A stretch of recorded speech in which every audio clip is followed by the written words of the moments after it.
उठ रहा है, ये महाराष्ट्र से उठ रहा है। उस पर हम करेंगे चर्चा कि महाराष्ट्र की महाविकास आघाड़ी में जबरदस्त घमासान मचा हुआ है और एनसीपी में फूट की खबर से विपक्षी एकता के प्रयास को झटका लगता हुआ दिख रहा है। दरअसल एनसीपी काउंसिल की मीटिंग से अजीत पवार को दूर रख दिया गया है और इससे पवार के परिवार के अंदर ही असंतोष बढ़ गया है।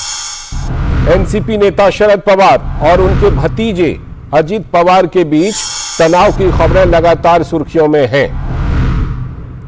तो घाटकोपर में होने वाली एनसीपी की संभागीय बैठक से अजीत पवार का नाम काट दिया गया है और एनसीपी की जो ये कोशिश है, इस कोशिश को शरद पवार के अपनी ताकत दिखाने के रूप में देखा जा रहा है कि शरद पवार ही सबसे ऊपर हैं और इस बैठक में एनसीपी के सभी वरिष्ठ नेता होंगे, लेकिन अजीत पवार को इससे बाहर कर दिया गया है, बाहर रखा गया है।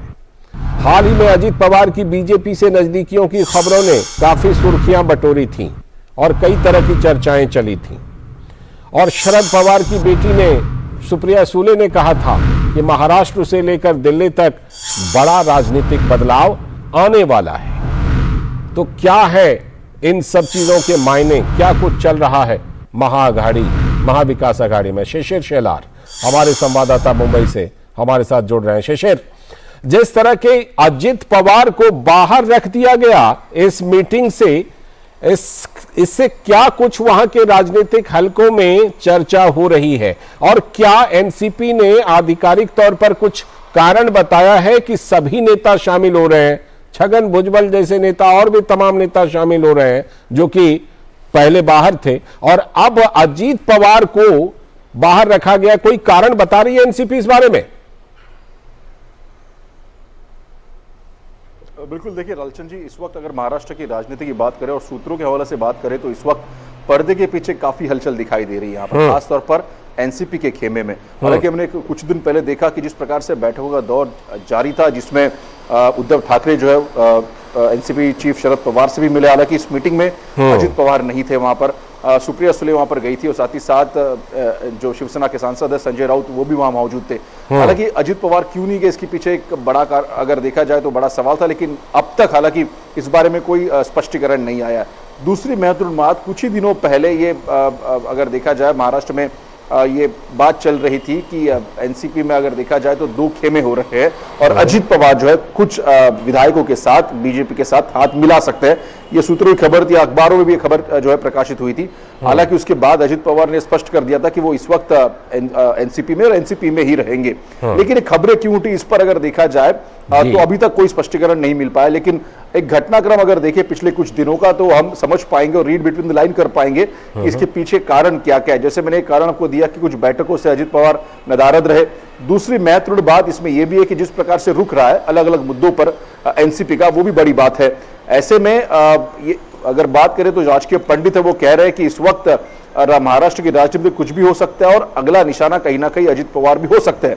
हालांकि स्पष्टीकरण तो एनसीपी की तरफ से और अजीत पवार की तरफ से भी आया है, लेकिन बावजूद इसके इस वक्त इस पर अगर देखा जाए तो कई सारी माथापच्ची महाराष्ट्र में हो रही है। बीजेपी की बात करें तो बीजेपी ने स्पष्ट कहा है कि ये एनसीपी का अंदरूनी मामला है, इसलिए उस पर कोई टिप्पणी नहीं करना चाहेंगे। लेकिन महाविकास आघाड़ी के खेमे में इस वक्त अगर देखा जाए तो अलग अलग सुर जो है, अलग अलग नेता लगाए दिखाई दे रहे हैं यहाँ पे। शिवसेना की बात करें तो शिवसेना के नेता संजय राउत और खास तौर पर अजीत पवार के दोनों के बीच में इस वक्त हम देख पा रहे जुबानी जंग छिड़ चुकी है, क्योंकि एक दो दिन पहले ही जो है जिस प्रकार से टिप्पणी की थी संजय राउत ने खास तौर पर एनसीपी और अजीत पवार को लेकर, वो टिप्पणी जो है अजीत पवार को रास नहीं आई और उन्होंने कहा कि हमारी पार्टी का निर्णय हम लेंगे और कोई दूसरे जो नेता है हमारी पार्टी के बारे में न बोले, वो अपनी स्वयं की पार्टी में बोले। अजीत पवार का बयान था। हालांकि उस पर बात करते हुए संजय राउत ने स्पष्ट कर दिया कि वो किसी अजीत पवार की बात नहीं सुनते हैं, वो सीधे शरद पवार की बात सुनते हैं। तो ये कहीं ना कहीं तलखिया दोनों नेताओं के जो भाषण था, जो बयान थी, उसमें हम स्पष्ट रूप से देख पा रहे हैं। तो ऐसे में क्या महाविकास आघाड़ी इस वक्त एक साथ, ये बड़ा सवाल है। और दूसरी बात, जिस प्रकार से बार बार सवाल उठाए जा रहे हैं अजीत पवार को लेकर और उनके नेतृत्व लेकर कि क्या वो एनसीपी के साथ है, तो ऐसे में कई सारे ऐसे सवाल है जो अब तक जिनका जवाब जो है नहीं मिल पाया है।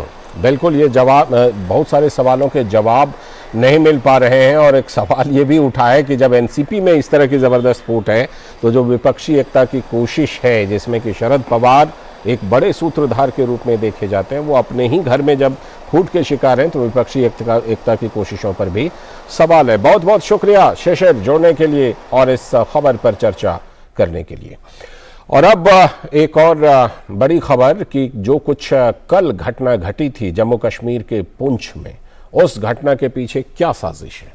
तो अपनी एक और नापाक साजिश को अंजाम देते हुए पाकिस्तान ने LOC के नजदीक पुंछ में आतंकी हमले को उकसाया और जिस तरह से यह कायराना हमला किया गया उससे कई सवाल उठ रहे हैं, कई साजिश की बात है। जम्मू पुंछ हाईवे पर तेज बारिश और लो विजिबिलिटी का फायदा उठाते हुए दहशतगर्दों ने आर्मी के ट्रक पर हमला कर दिया और 5 जवान शहीद हुए।